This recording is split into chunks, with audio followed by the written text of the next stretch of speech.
आजकल पूरे देश में महिला आरक्षण बिल और नारी बंधन का मुद्दा सबसे ऊपर चल रहा है। भाजपा और उसकी एनडीए गठबंधन जहां विपक्ष को महिला विरोधी बताने में जुटा है, वहीं विपक्षी दलों के नेता मोदी पर देश को गुमराह करने का आरोप लगा रहे हैं।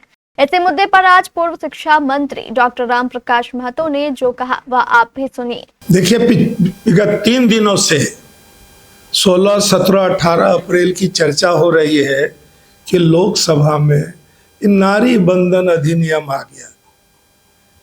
आप क्यों देशवासी को 145 करोड़ को आप मूर्ख, 2 आदमी, 2 गुजराती पूरे देश के लोगों को मूर्ख क्यों बना रहा है? अगर अभी ये बिल लाए हैं तो सितंबर 2023 में कौन बिल को एक्ट का रूप दिया गया, जिसमें तमाम सभी राजनीतिक दलों का पूरा समर्थन था और राष्ट्रपति महोदया महामहिम का हस्ताक्षर भी 28 सितंबर को हो गया। तो ये बिल आपका ये नौटंकी और जुमला और झूठ का हिस्सा है। ये है ना, कहीं पे निगाहें कहीं पे निशाना। हम लोग के देहात में कहावत है, हसुआ के शादी में पसली का गीत कर रहे हैं। आप अभी चुनाव होने वाला, 5 राज्यों में चुनाव है, तमिलनाडु और बंगाल में, और आप इस क्या जरूरी है 29 अप्रैल के बाद जो आप बंधन, नारी बंधन, नया अधिनियम, नया बिल ला रहे थे, तो 29 अप्रैल के बाद भी तो आ सकता था। लेकिन आपकी मंशा को 145 करोड़ देशवासी समझ लिया है कि आपको इसी तरह से झांसा नाटक करके आपको वोट ठीक करना है तमिलनाडु के महिलाओं को और बंगाल की प्रबुद्ध, दोनों जगह बंगाल और तमिलनाडु दोनों की महिला प्रबुद्ध है। आप उसको झांसे में जुमला बोल के, झूठ बोल के, नौटंकी करके आप ये वोट को प्रभावित नहीं कर सकते। आपकी झूठ पकड़ी गई है। एक आपके पास तो 500, आप तो 28 सितंबर को ही बन गया था। आप चाहते तो 24 के चुनाव में आप 33% महिलाओं को दे देते, क्यों नहीं आपने दिया? पूरा 543 का 181 होता है 33%, अभी तो 74 महिला ही है। तो आपको तो करना नहीं है। अभी आपने जानबूझकर, पहले से चल रहा है 51, 61, 71, हर बार जनगणना के बाद थोड़ा थोड़ा सीट, कभी 489 था, 494 हुआ, फिर 543 हुआ और 76 में इसको 25 साल के लिए रोक दिया गया। और फिर 2001 में भी चूंकि जनगणना में विलंब था तो कर दिया, फिर 25 साल। तो अब आपका तो अभी चल ही रहा, जनगणना आपने स्वीकार कर लिया, जाति जनगणना स्वीकार कर लिया और परिसीमन भी होना है। तो आपको 29 अप्रैल के बाद करना था, लेकिन आपको वो करना नहीं है। आप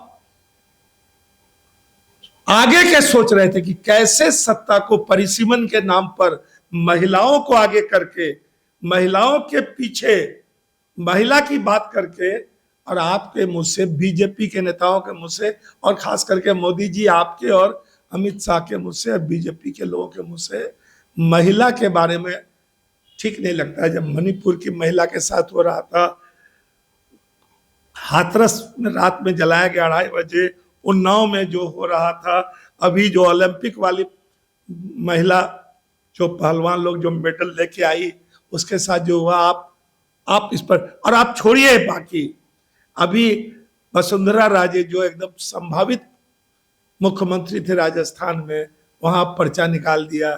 अभी तो खुद भी चिट्ठी लिखी है कि अभी क्या जरूरत है इसका, महिला का क्या सम्मान आप कर रहे हैं? अपनी पार्टी का जो मुख्यमंत्री रही हुई है 5-5 साल, आप अभी आपको मुरली मनोहर जोशी जी ने भी पत्र लिख दिया और आपको मैजिशियन कह दिया तो बुरा लग गया। आपको नाम, आपने अपना नाम अपने से, अपने कहा कि हम प्रधान सेवक हैं, अपने कहा कह रहे फकीर हैं, हम झोला उठा के निकल जाएंगे।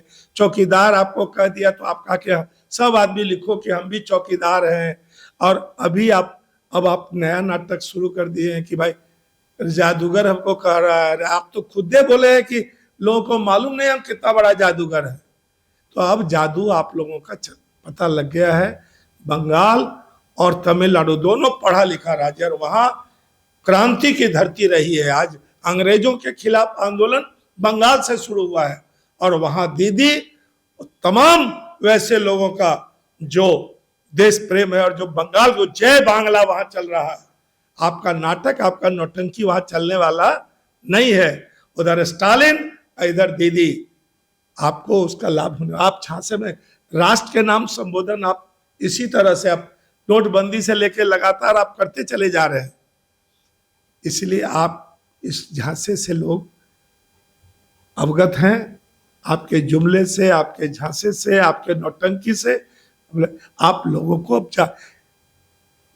कुछ लोग, ये जैन मुनि ने भी कहा है कि कुछ लोगों को कुछ दिनों के लिए बेवकूफ बनाया जा सकता है, लेकिन सब लोगों को सब दिन के लिए बेवकूफ नहीं बना सकते। अब लोग समझ गए हैं आपका जो समीकरण है और आपका जो योगी और मोदी जी का ये जो हिंदू मुसलमान और मंदिर मस्जिद का मामला है, सब पकड़ में आ गया। आपको कुछ करना नहीं है किसी भी तरह से। हम लोग विचारधारा से कोई कंप्रोमाइज नहीं करने वाले हैं।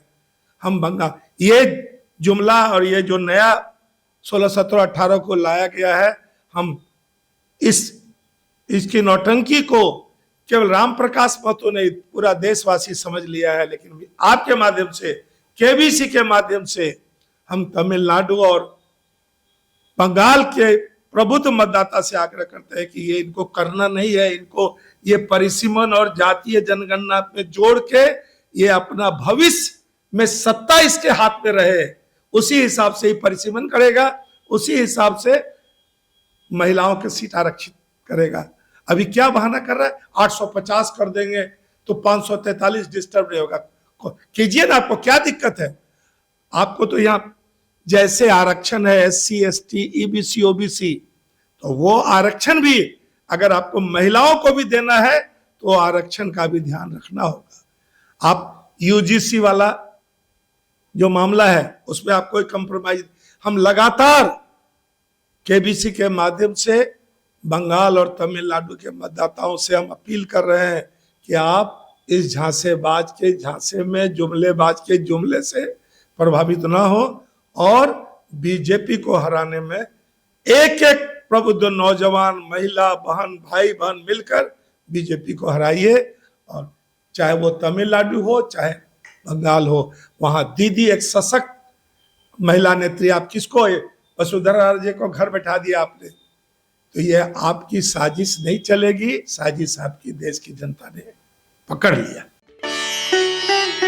रियल डायमंड, सच्चा गहना, बनेगी दुल्हन मेरी बहना। कल्याण ज्वेलर्स लेकर आया। पहने मम्मी पहने बहना, गोल्ड हो या डायमंड, वेडिंग कलेक्शन हो या पार्टी कलेक्शन, कल्याण ज्वेलर्स जैसा कोई नहीं। डिजाइनों का जबरदस्त कलेक्शन।